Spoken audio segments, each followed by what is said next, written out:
I'm here with Jack. We've just watched Arsenal go through to the semi-finals of the Carabao Cup, courtesy of a 3-2 win against Palace. Good game to watch, I thought. But listen, the floor is yours. Tell the people what you thought of the game.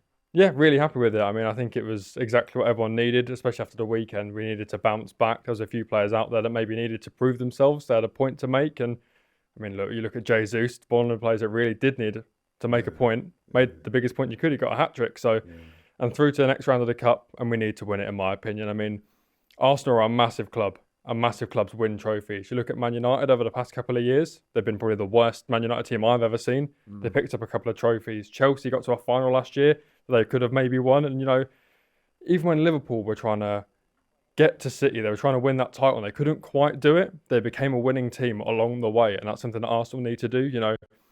They got to a Champions League final. I think they got to a Carabao final. They couldn't quite do it. They then went and got that Champions League before they toppled City in the Prem. So in my opinion, Arsenal need to go on and win this. They need to become a winning team, pick up trophies, and hopefully that takes us well on our way to winning the Premier League.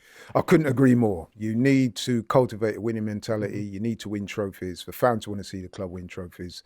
And I'm not talking about charity shields. I'm talking about main trophies. But yeah, pleasing win today. Let's talk about some of the key players. I've got to mention Martin Odegaard. Come on at halftime. I thought he was the catalyst for Jesus to go on and do his thing. But when you saw him coming on at halftime, did you think that was the right decision? Do you think he went a bit too early or what? No, I was really happy to see him coming on. I really wanted to see Wanyeri and Odegaard together. I thought we could have been a little bit braver, maybe gone with the both of them. So I was a little bit disappointed. Or maybe would have taken off Moreno. But I mean, look, the way it worked out, he came on, got 2 assists, I think it was. That's right. Bar Jesus, probably my man of the match, and that's from the bench. So I mean, you can't argue with the decision. I'm glad because I think there's been people on his back recently, Odegaard. So it was nice for him to just come in and be like, look, I'm still here. Yeah, you make a good point there because I saw at the weekend a lot of people were very. I mean, he didn't have a good game against Everton. We all know that. But I mean, he's not coming back from injury not too long ago, and when he first come back, he looked really good. And then the 2 games, Fulham and Everton, not quite so good. But today, I thought he was back to his best. Yeah. Yeah, I mean that's exactly what you come to expect from Odegaard, just a player that can come on and can make a difference. And look, he's been a little bit quiet in recent games, but so is everyone. Everyone has off days, and I think just to get people off his back a little bit, it's about, look, guys, come on, Carabao Cup, you need a saviour. I'm going to come on, 2 assists. I think Saka did really, really well off the bench as well. So, like I say, there was people that did play against Everton that had a point to prove, and I think they did that. And there was people that didn't play that needed to make a statement of why they should play, and they also did that. So, sort of happy for everyone, really. Yeah, absolutely. And let's talk about the main man tonight, man of the match, hat-trick hero, Gabriel Jesus. Tell me what you thought about his performance today. Yeah, I mean, natural, which is something we've not said about Jesus in ages. I mean, usually you see him overthink so much. I mean, you see the chances he got against Monaco and it's just sort of shinned at the keeper, blasted, but he just looks so composed. I think the first one, a great finish. I think to try a dink when you've not scored since, bar Preston, since January. Great. And then when he went through for the second one, you just knew he was going to score. And in the third one, I think you were saying that in your fan cam that, you just stood up. You were ready to celebrate for it, he even shot. So nice. Yeah, definitely. By the time he got that third goal and afterwards, he was playing with such confidence. It was almost a swagger. And that was so nice to see because, let's face it, he has been less than flattering in recent months. So to see that was really good. But I'm going to ask you a question now because we all know, those that know Jack know that he's I know where you're going with this. A big habits man. Who's starting on Saturday? No, it's not. I'm going to try and be fair to both guys. But yeah, it's well known, but people that know you, you're a big fan of habits. And listen, that's fine.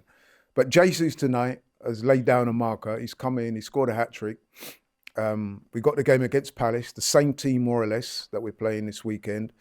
Who would you start in that number 9 position or up top against Palace? Jesus has to start, in my opinion. I mean, look, like you say, I'm not the biggest Havertz fan. I think he offers us so much. But I think even for the credibility of the manager, you can't score a hat-trick midweek and then not start the next game. I think I would lose respect for my manager. If I was a player and I was playing the exact same opponent and I'd bagged a hat-trick, I think you warrant the start. Whether you think Havertz is still a better player and this was a one-off game, he's earned the right. So for me, Jesus starts.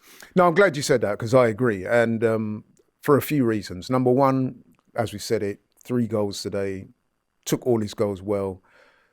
Also, not a lot of people would automatically think about it, but we were a goal down. So those goals were very important. It's not like he scored 3 goals in a 7-0 win. You know what I mean? We were a goal down, we needed the goals, and he turned up trumps. And again, something you alluded to, if you're the manager, you want those difficult decisions to make. So the manager should embrace that type of difficult decision and say, look, explain to Havertz and say, look, you're my normal starting guy. However, can't drop Jesus for that game on Saturday. So yeah. Into the semi-final. We know it's going to be a Premier League team. There's some good teams still in the competition. Any preferences? I want the winner of the United Spurs game tomorrow. For me, because I know the semi-finals are 2 legs, if I'm not mistaken. I don't really fancy going to Anfield, and I also don't really fancy going to St James's Park. So I fancy us home and away against Man United and probably same against Spurs. So I'd rather do that and then take a Liverpool at a neutral venue or a Newcastle at a neutral venue rather than having to make one of them difficult away games. Again, it's probably going to be a Wednesday night. Do you want to go Anfield on a Wednesday? Probably not. So I think winner of that game, take the big boy in the final, and then. No, I see where you're going with that. Out of Man United and Spurs, who do you want to see go out? Spurs. I mean, I saw Frank's fan cam saying that he really wants to be the team that, ends Spurs' hunt for a trophy again, but I don't even want the risk. Get them gone straight away. Yeah, you're playing from the lead judges playbook, which I do agree with, by the way. I want Spurs to go out as soon as possible, regardless of whether we put them out or not. But speaking overall then, it is nice to get a win. We spoke about it earlier. 2 indifferent performances, to say the least, against Fulham and Everton, respectively.